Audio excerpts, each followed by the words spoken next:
Because you need to understand that half of the people on this planet, 50% of all people alive, are females. So that woman you think is so special, that one you really want, she's so special, she ain't special, bro. She ain't special. Get that shit out your head straight away. Yeah, that's the myth of the one, right? There is no one.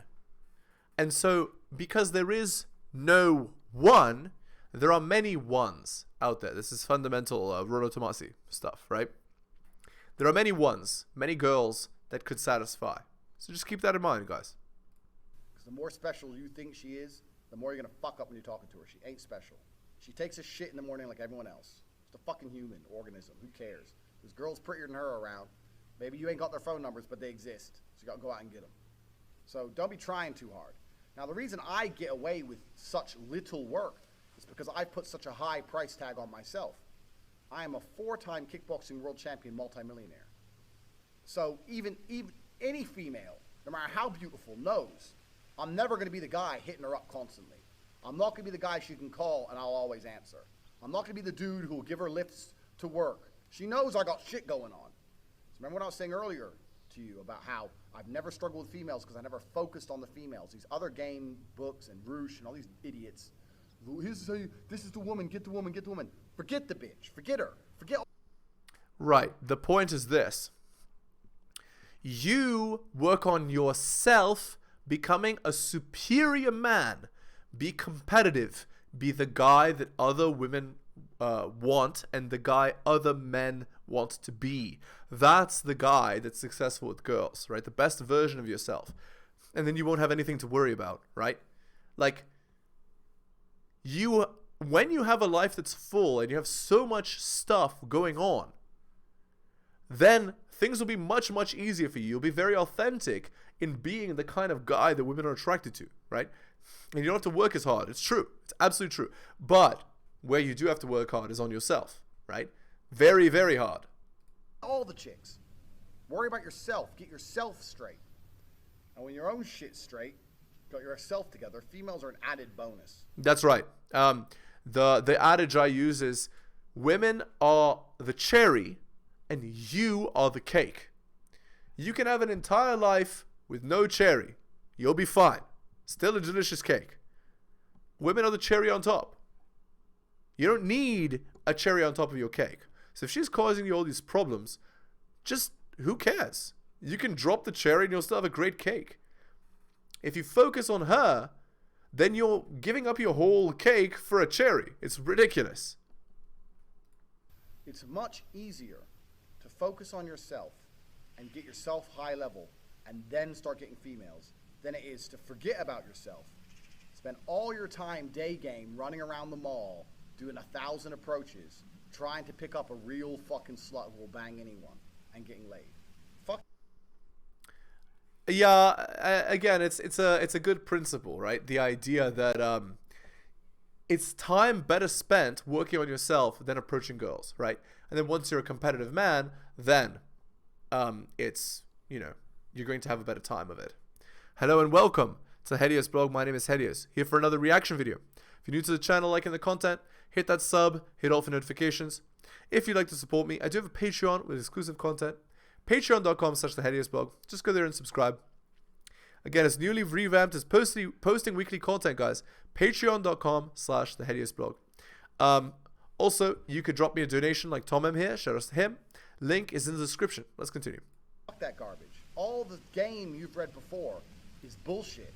It's absolute bullshit, and you're going to see why it's bullshit in one of the upcoming videos about how to keep hot girls, especially. You're going to see why it's bullshit.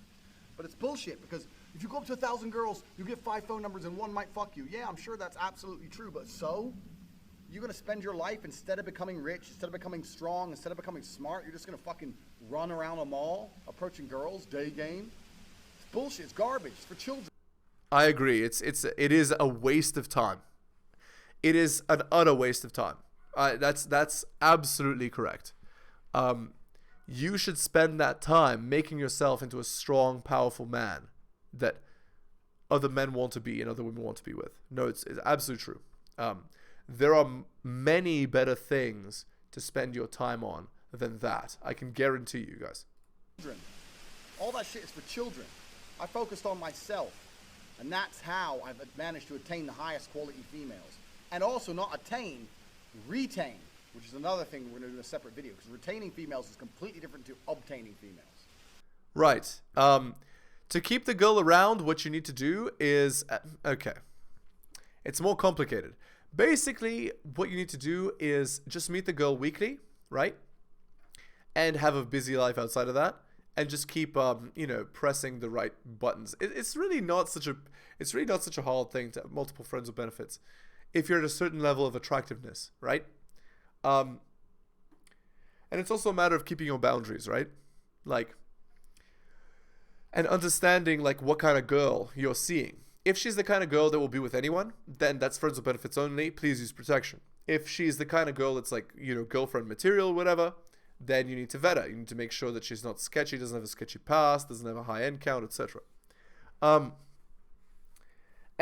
With regards to like how to actually retain, it's just a matter of getting into routine, right? Like invite the girl to your place, you know, you watch something, you have bedroom fun, you have a good time, just talk, and then send her on her way, and on and on and on. You can be like her, you know, escape from the real world effectively, and make sure you get good at bedroom fun if that's what your strategy is, right? Again, focusing on yourself is really what will retain girls, right? Not being worried about them leaving, and not over texting and being overly available, just texting for logistics only. That's basically all there is to it. The hardest part is working on yourself to the point where you're actually attractive and successful as a guy. That's the hardest part. So we're talking about the factors that you cannot control in terms of females. We talked about the timing, how some stores are closed. We talked about how you have to make her like you more than the other guys. And sometimes that's difficult, because let me tell you something. She might be talking to a real G. If she's talking to me, you're going to struggle to make her like you more. That's the truth. I have more tangible assets, more physical, financial, and mental assets. Plus, I know the game. Sometimes you're outclassed. That's how it goes. Sometimes you're just outclassed. That's how it goes. That's another thing you can't really control. But what you can control in those situations is that you don't make her lose respect for you, and don't kill your chance for the future by being a little begging for attention bullshit. That's absolutely true. So let's say that you're talking to a girl and she's not giving you the time of day. She's not giving you logistics to meet up. You know, you ask her to meet up, whatever. You don't beg, you don't say please, you don't over-text. You just move on to other girls, right? Keep a number and text her 3 to 6 months later. That's how it works. Like, you can't get every girl, and it's even possible that you can't get every girl at every time. So there's no point in doing that. There's no point in giving up your self-respect to hurt yourself like that. Keep your honor about you, because if you're going to lose the game, there's two ways to lose it: with honor and without honor. That's right. You're going to lose. As soon as you sense you're going to lose, as soon as you detect, this girl, I'm not going to get her, then you can either lose her by begging, hoping for that little tiny chance and losing all your respect, or just thinking, you know what, I'm going to try again in 8 months. Fuck this bitch. I'll get someone else. So we all know what the correct decision is. Don't be fucking so desperate for a girl that you just lose all your honor and self-respect, because then you're never going to get her. Ever. Well, it's not only that you won't get her, you'll never get any girl. Because if you're the kind of guy that would give up his self-respect, then it's the equivalent of God unto a woman, right? If they give their bedroom fun to anyone, then their bedroom fun is valueless. If you're the kind of guy that gives his money and attention away to any girl for any reason, your attention is valueless. And so you're valueless, right? That's how it goes. Because the people whose attention is valuable are considered more valuable, right? The people who are scarce are considered more valuable. And that's some real dumb shit. So I want you to understand, when we start talking about women, there's a whole bunch of factors you cannot control. So when it comes to approaching hot girls, you have to understand this. Some are open for business, some are closed for business. Next, what can you do? Besides the factors that you cannot control, what are the factors you can control? Well, body language is one of them, obviously. Clothes, we've discussed all this. But really, when it comes to approaching females, game as a whole is something I don't like. I don't like the idea of it, because it's bullshit. It really is bullshit. I cannot sit here and tell you how to act. Even if I told you to have the exact same mannerisms as me, and say the exact same things I would say. They work for me, but they will not work for you. That's right. Every man has to discover his own style, right? What works for him. And that's the beauty of it, right? You discover the style with practice. You have to first become a man who's worthy of respect. And then once you are, then, right? Once you're a man who's worthy of respect, then you can discover your style. Anyway, charisma just comes from talking to people, from being used to talking to people, and from being valuable, right? People want to be with people who are valuable because they gain value by being with you, right? That's the idea. Okay, anyway. Here is the article by Rollo Tomasi, Making Up for Missing Out. Back in February, I had an interesting exchange with commenter Tough Love.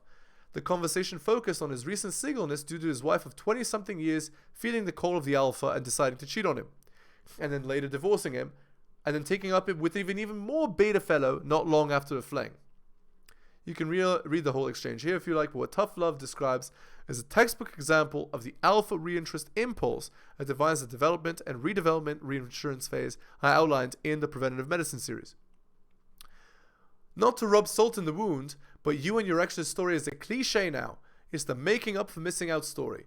Woman marries early, cashes the chips in before she knows better, lives vicariously through a single girlfriend until such a time that the alpha she knew at 20 is the hapless beta she's saddled with at 39.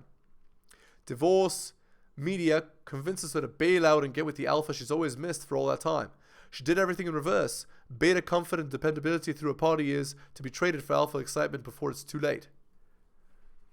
I was inspired to sift back through my comments for this conversation because I was also made aware of a new example of both this phase's dynamic and the divorce industry that will inevitably find some very fertile soil to plant itself in.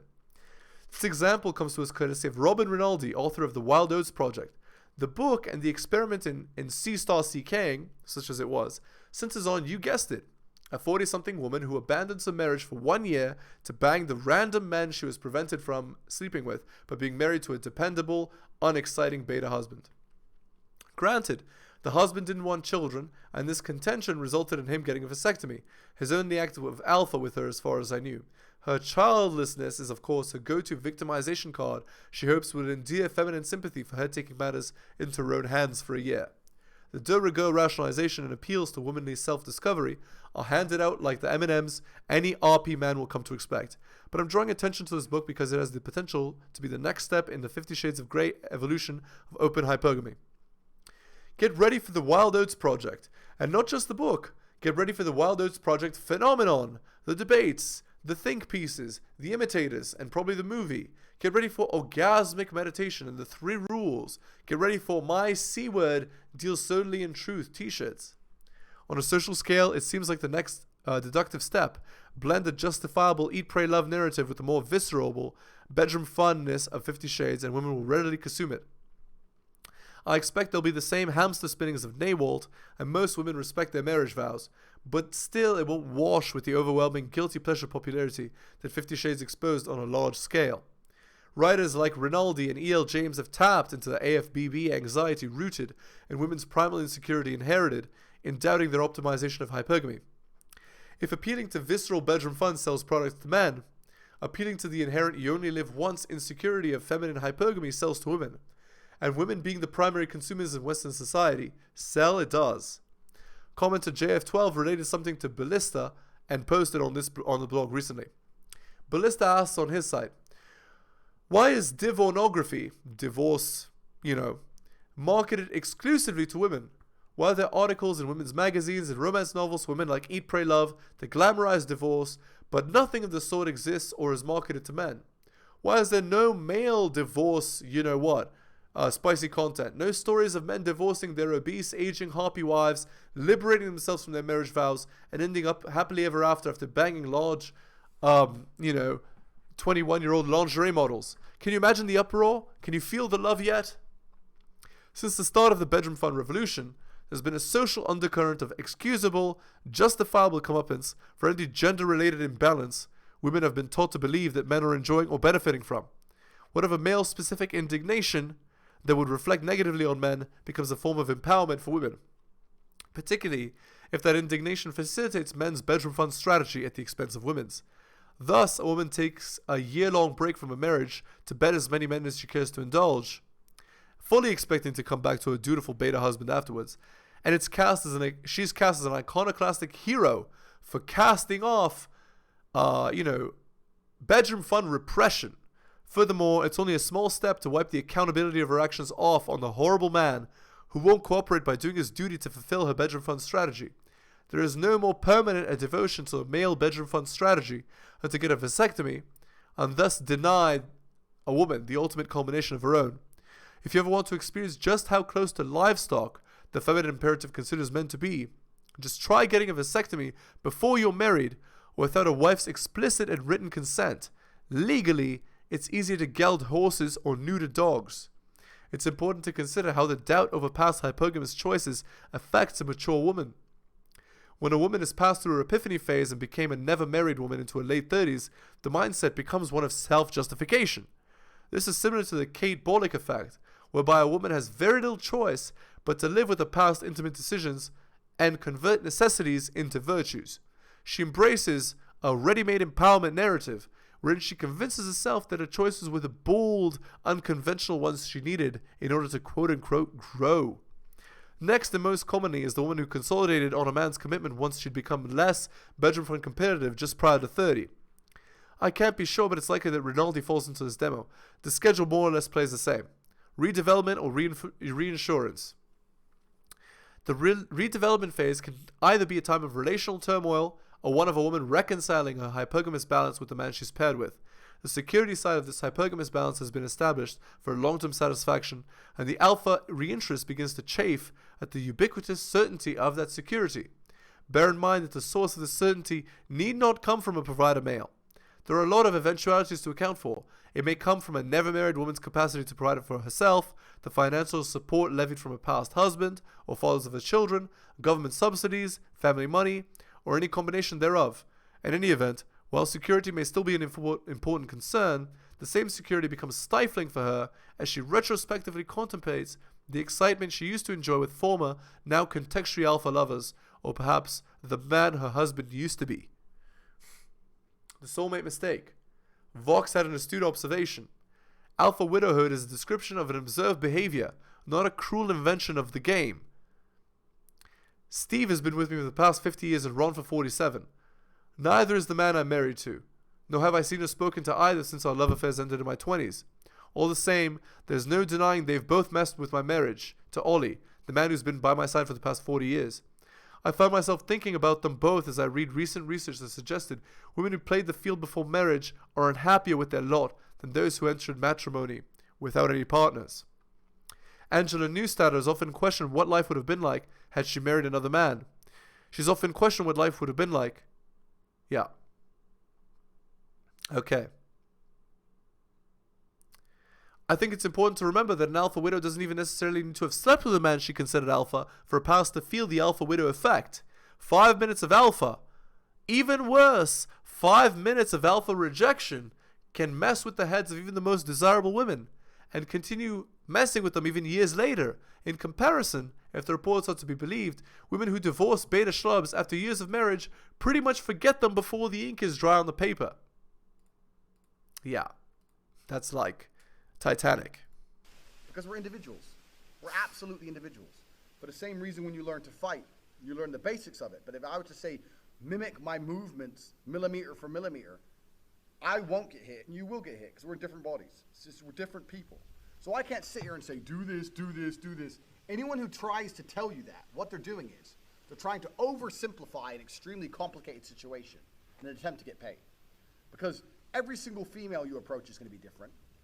Every single scenario when you're in is going to be different. Every restaurant you sit in is going to be different. You're different to me. The mood she's in is going to be different. The weather is going to be fucking different. Maybe it's raining, maybe it's sunny. Everything has a small part to play. So for me to sit here and say, if you do this, and then you do this, and then you do this, you're going to get laid, is the kind of bullshit people package up, trying to make it a complicated situation seem simple to get money.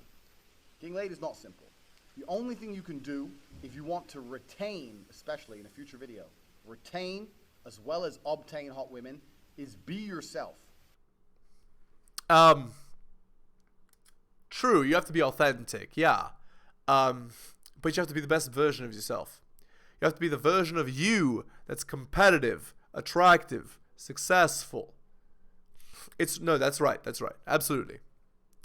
You need to be the best version of yourself in order to... That's right. You can't pretend to be someone you're not, because women are really good at detecting this BS, right? But you can be a congruent, like, asshole and be fine. Or a congruent nerdy guy who's attractive and be fine. You can be. You just have to be true to who you are and let her mold to that. Absolutely. But you can't be a weak loser who's uncompetitive and expect a girl to stick around. It's not going to happen. You cannot project an act for any considerable... That's right. Exactly. ...period of time. That's not possible. The only way you can be anything for a considerable period of time is to be yourself. So maybe you're a shit person. Yeah, fine, maybe. But you have to absolutely and utterly be yourself. Now, there are some things which are ironclad beneficial when it comes to getting females. You can be yourself and be a confident version of yourself as opposed to a weak version of yourself. Confidence is always attractive because men were built to lead. Like we said earlier, men were built for combat. So confidence is something you need. Everyone already knows this shit. And confidence doesn't have to be sitting there and bragging. Confidence is little things. When you pick the girl up, where are we going? I know where we're going. Not where do you want to go? She doesn't want to hear that shit. She doesn't want to make decisions. Females don't want to think. They want to be led down a rabbit hole of entertainment. They want to be entertained. They don't want to think. They don't want to sit there and have to think about it. They'll say, yeah, we're going here. Even if you get there and it's shit, because I don't like it here, say, yeah, well, I do. Literally. Exactly. If you don't like it here, tough. This is where we're at. You know? Like, yeah, that's right. I like it, so we're staying. Stick to your fucking guns. So confidence is obviously the first thing, but you know that shit already. Just be confident about who you are and what you say. Doesn't mean you have to be an asshole. You haven't got to be an asshole. In fact, a lot of people confuse the two. A lot of people go, girls like assholes. No, girls like confidence. But nowadays, only assholes have confidence. Right, exactly. If you're the rare, select guy who's not an asshole and also supremely confident, you're definitely going to fuck. Yep. Be an asshole. It's the confidence they're attracted to, not the asshole qualities. Right. So yeah, you absolutely have to be yourself. You have to be a confident version of yourself. But we've already talked about this in lesson 1. Believe you can do anything.